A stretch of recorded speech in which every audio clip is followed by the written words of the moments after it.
Hello friends, having introduced you with the syllabus of paper CC-304, today I am going to talk about the first topic of the first unit. The title of the topic is What is Comedy? Now when this word comedy strikes our ears, we feel something pleasant coming our way. We feel that something is to be presented to us which will make us laugh. Something enjoyable is on our way. But these are all layman concepts. And as students of English literature, we need to understand the concept of comedy in a proper literary manner. So first we shall look at the definitions given by the great masters of English literature. Let's look at all those definitions and try to understand what this word comedy means. Now when we talk about the masters of English literature or great names of the past, there is one name that automatically strikes our mind, that automatically comes to our mind. May it be the field of science, may it be the field of philosophy or literature or criticism or whatever it is, in whichever the field of knowledge it may be, the first name that comes to our mind is Aristotle. Aristotle seems to have said something about everything.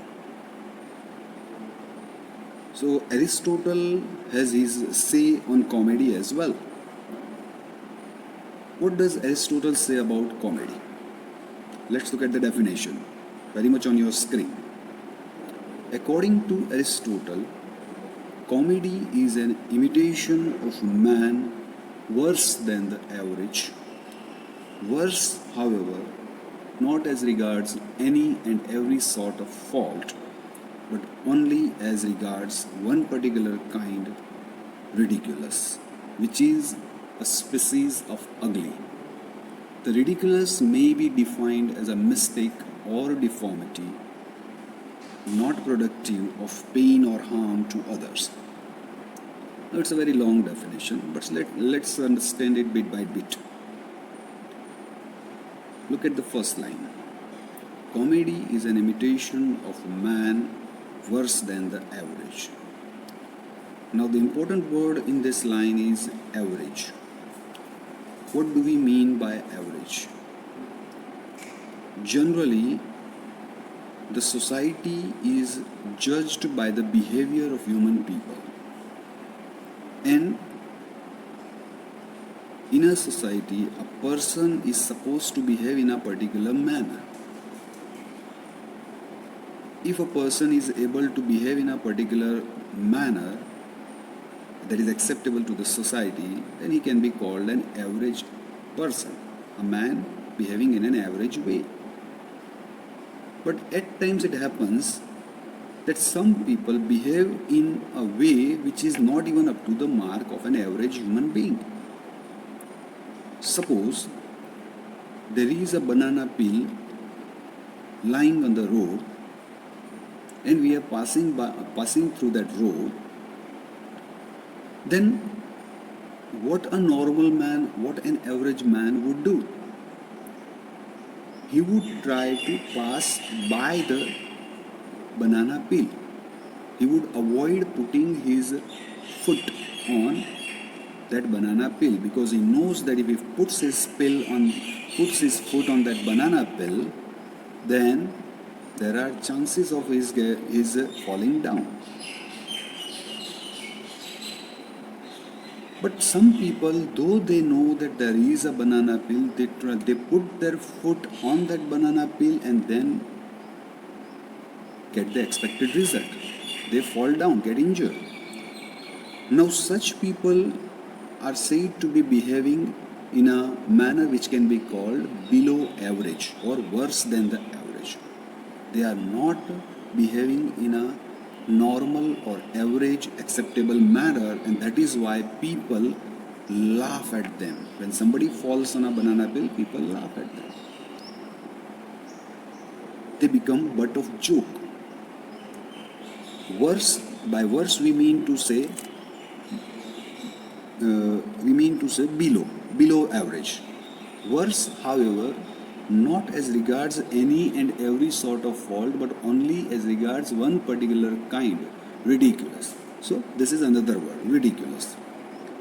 When a person behaves in that manner, the manner that we discussed earlier, then he becomes a butt of joke. He gives a ridiculous scene and it makes us laugh. So people ridicule at him. People ridicule at the person. And when somebody is not behaving in an average way, he creates an ugly scene. Here, ugly doesn't mean the facial features of ugliness. Ugly means something, a kind of behavior which is not acceptable to the society, which people do not like.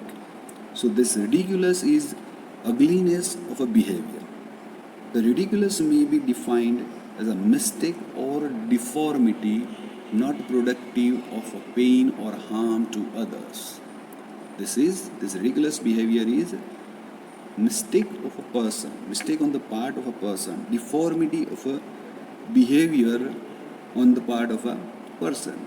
And this deformity, this ugliness, this mistake of a man, it produces laughter. It doesn't produce pain or any kind of harm to the others. Of course, it is going to be painful to the person who has become a butt of joke. But that is result of his own being below average, his own being worse than the average. So this gives laughter. Of course, it has certain other implications, it has certain other purpose as well. Aristotle, generally when we talk of Aristotle, he has given a detailed account of tragedy in separate parts in a large treatise called Poetics is written. But along with that, Aristotle has given very good ideas, very good understanding of comedy as well. Most of the writers in the past talked about tragedy, but there are people who have talked about comedy as well. Tragedy deals with the deeper problems and issues of a human being, of life. The problems like ambition, jealousy, etc. So these are certain problems which are very much there in the society, almost in every human being. But some people, when they have those overpowering problems in them, that leads them to tragedy. But now at present we are not here to talk about tragedy, so let's talk about comedy. Well, comedy considers only the surface, the superficial aspects of life. For example, establishing infatuation and attempting to confirm the love. So that kind of story, Khadu Pidune Raj Karyu. So happy ending kind of story. So comedy is a happy ending kind of drama. Another definition that comes our way is by R.J. Rees, and R.J. Rees is not an unknown name for the students belonging to this semester 3. R.J. Rees says, whenever a play was not a tragedy, it could safely be called a comedy.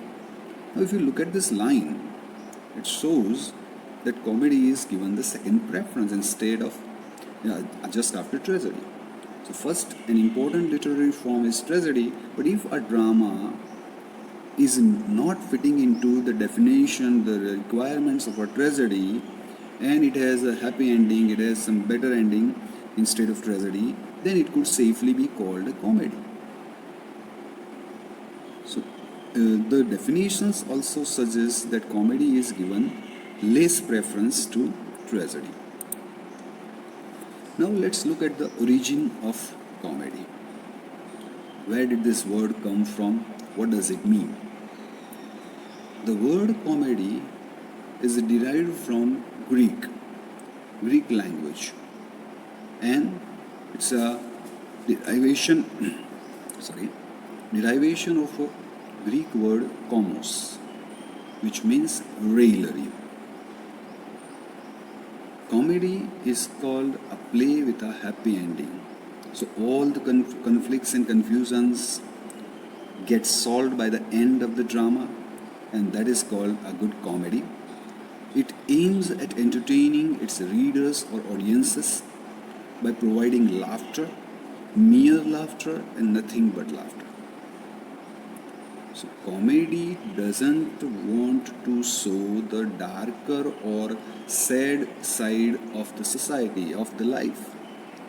Comedy is having only one purpose, and that is of entertainment. So, comedy intends to provide laughter, only laughter, nothing but laughter. It is going to provide you some pleasant moments of life. Even Oxford Dictionary says the comedy delights the audience with humorous situations. It provides comic laughter through humorous dialogues. Now, how does a comedy arise? There can be different ways. It can be through humorous situations, as I mentioned earlier of that banana peel incident, or sometimes we find comedy through dialogues. If you remember any films, we find that the dialogues spoken by the characters are such, and if you pay attention to those dialogues, then we find some humorous incidents, humorous experiences.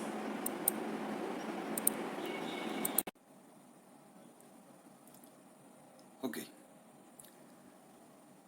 Humor plays an important role in comedy. As we know, tragedy makes us cry. Tears come out of our eyes, and we feel pity and fear for the characters who are suffering in a tragedy. Unlike tragedy, comedy makes us laugh. But it doesn't mean that comedy is in any way less important than tragedy. It also has a serious matter. It also has a serious purpose. Humor is said to have a saving grace. Now we need to understand what is this saving grace. Saving grace stands for the medicinal value of comedy. Laughter is a good medicine. Nowadays, we find in different cities there are laughter clubs. Now, why do people gather together and laugh together?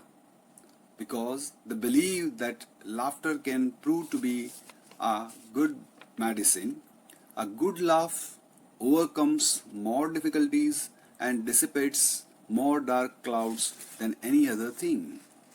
There is always a lighter side to any problem, and humor can help us deal with any problem.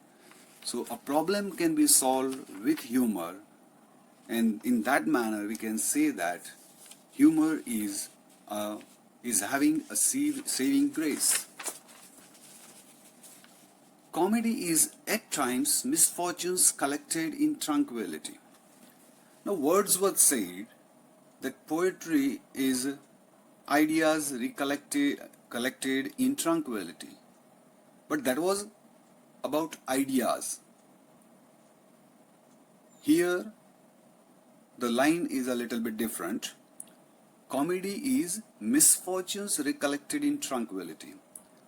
Tranquility, that is a state of mind where it is quite peaceful.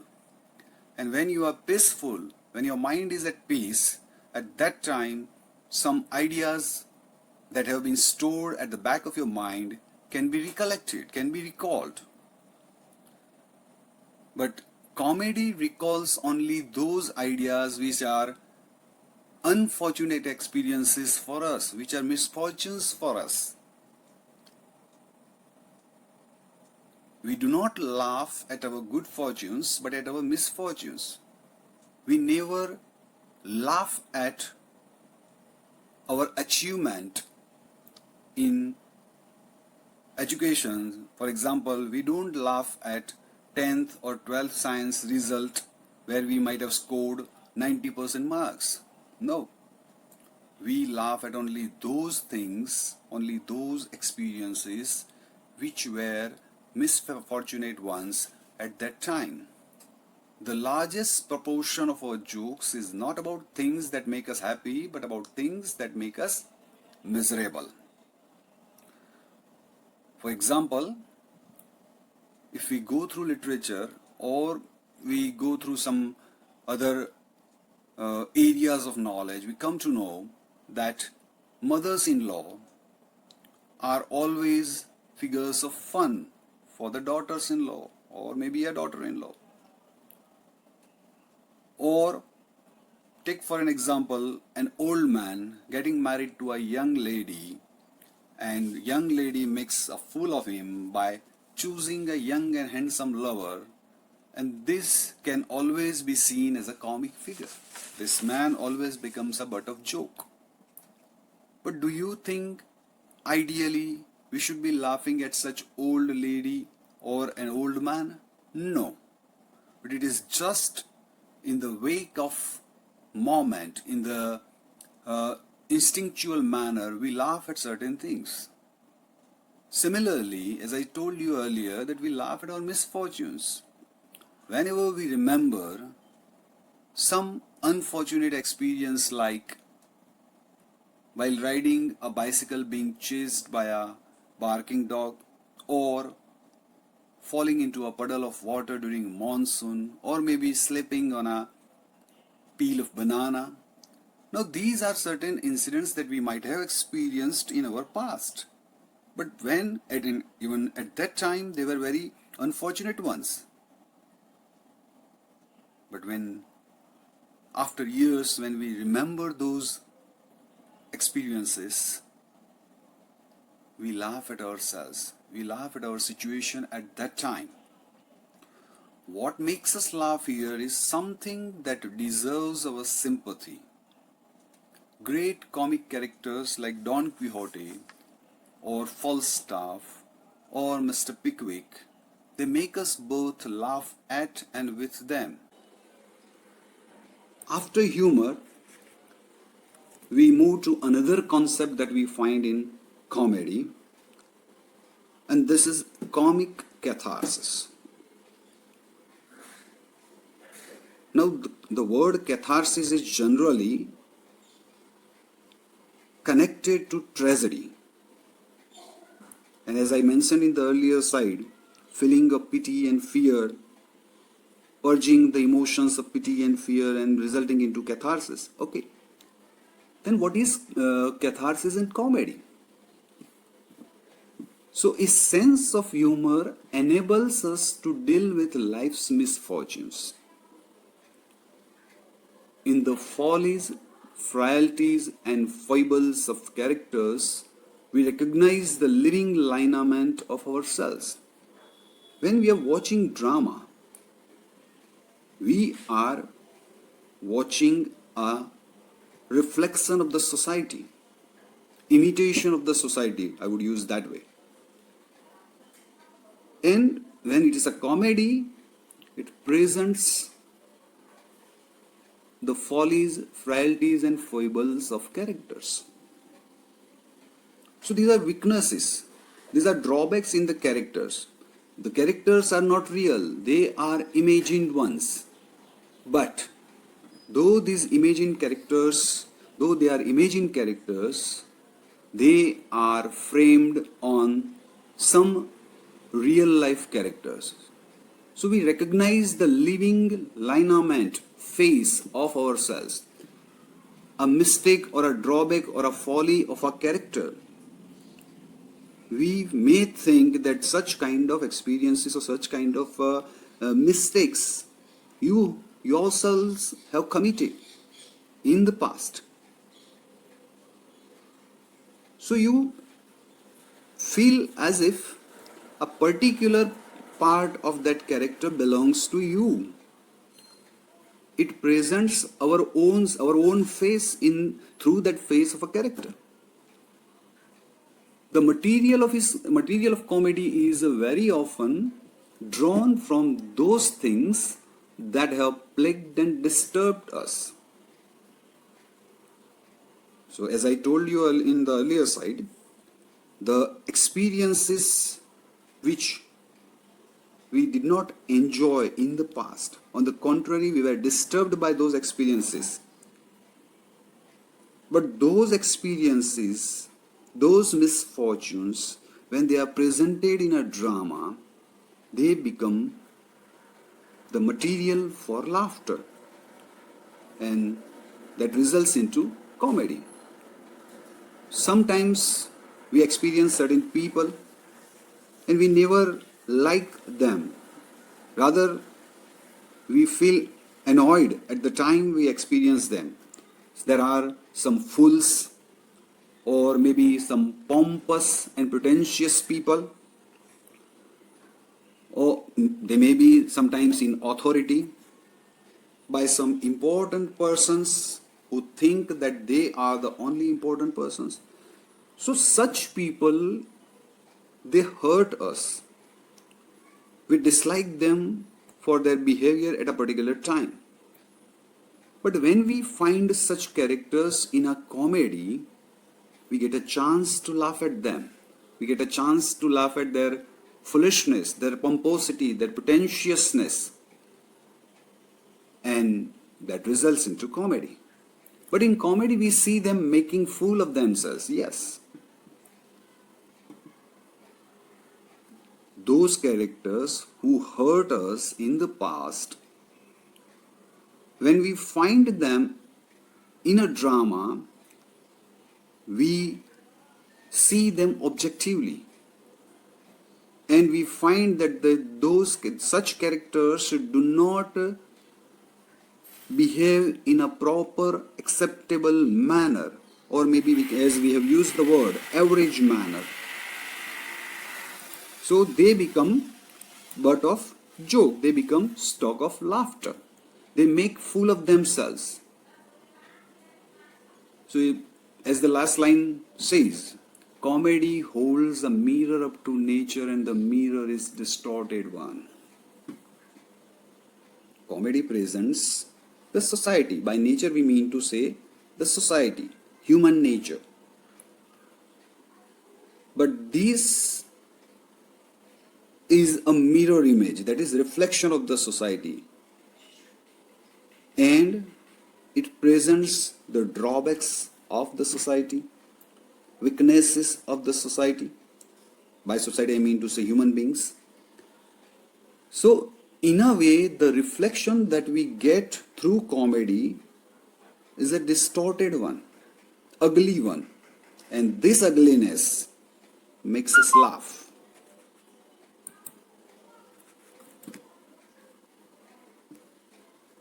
We're moving ahead with the same topic. We continue catharsis. Bergson, in his essay on laughter, says that we laugh because we compare the real with the ideal. That is what I said. When we find people behaving in their pompous or pretentious method, we laugh at them. And we know that the behavior they are exhibiting is not an ideal one. The real behavior, their real behavior is not an ideally acceptable one. So they become an object of laughter. It provides comedy. And at times, when people are watching drama, when they witness such comic scenes, and when they pick up the incongruity in the character, they laugh at it. So this below normal behavior of the characters results into laughter. And what does laughter do? A sort of comic catharsis is thus affected. Now, we are hence purged of, what is catharsis? We are hence purged of our accumulated resentment and temper and hate and irritation. We may not have liked that person. We might have hated him. But when we get a chance to laugh at such characters in a drama, an imagined drama, our anger, our hatred, our irritation for the real life character that we experienced in the past is diverted into the laughter, and we get purged of those feelings of irritation, hatred, temper, etc. for those real life characters.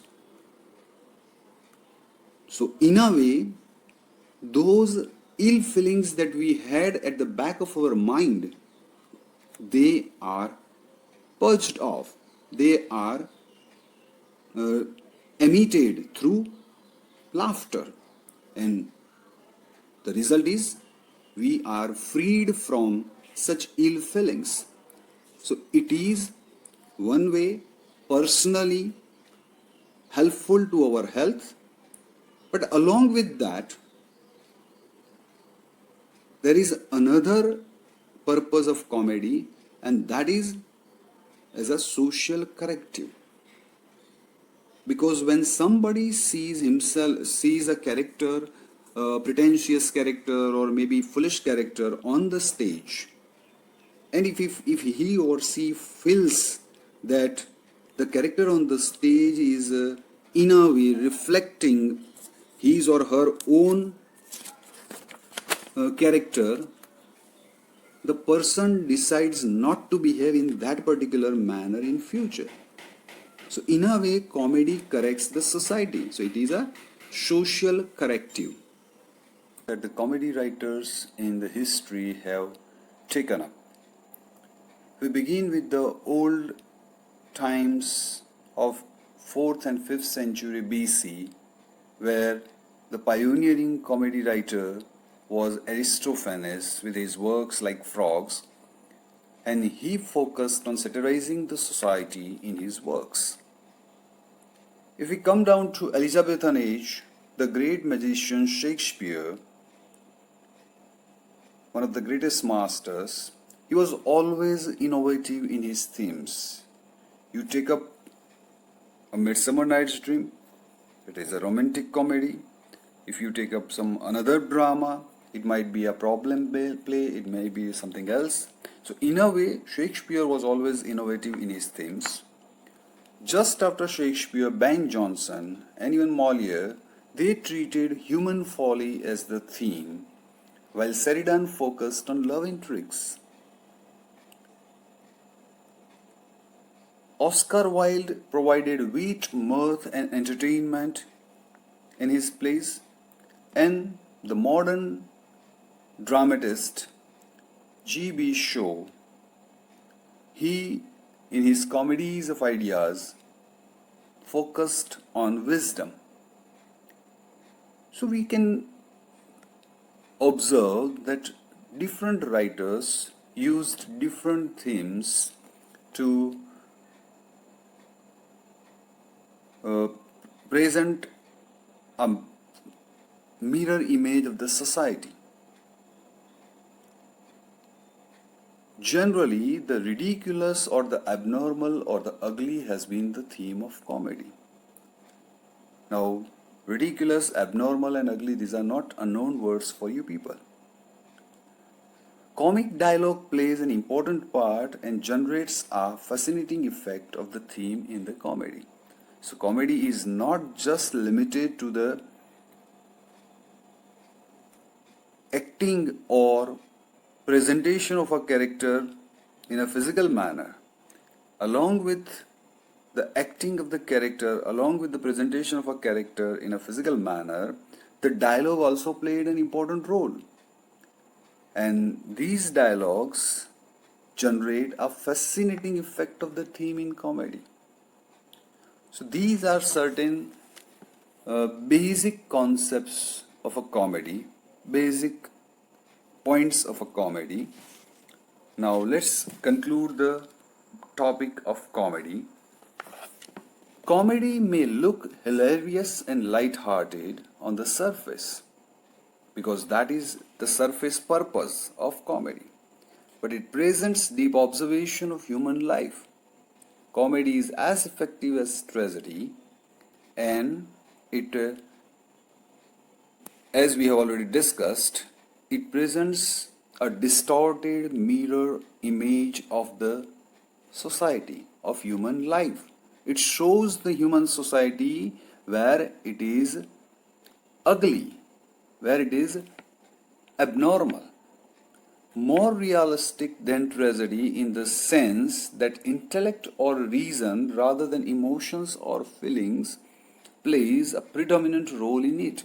Comedy focuses on intellect, comedy focuses on the reason of the people, the audience.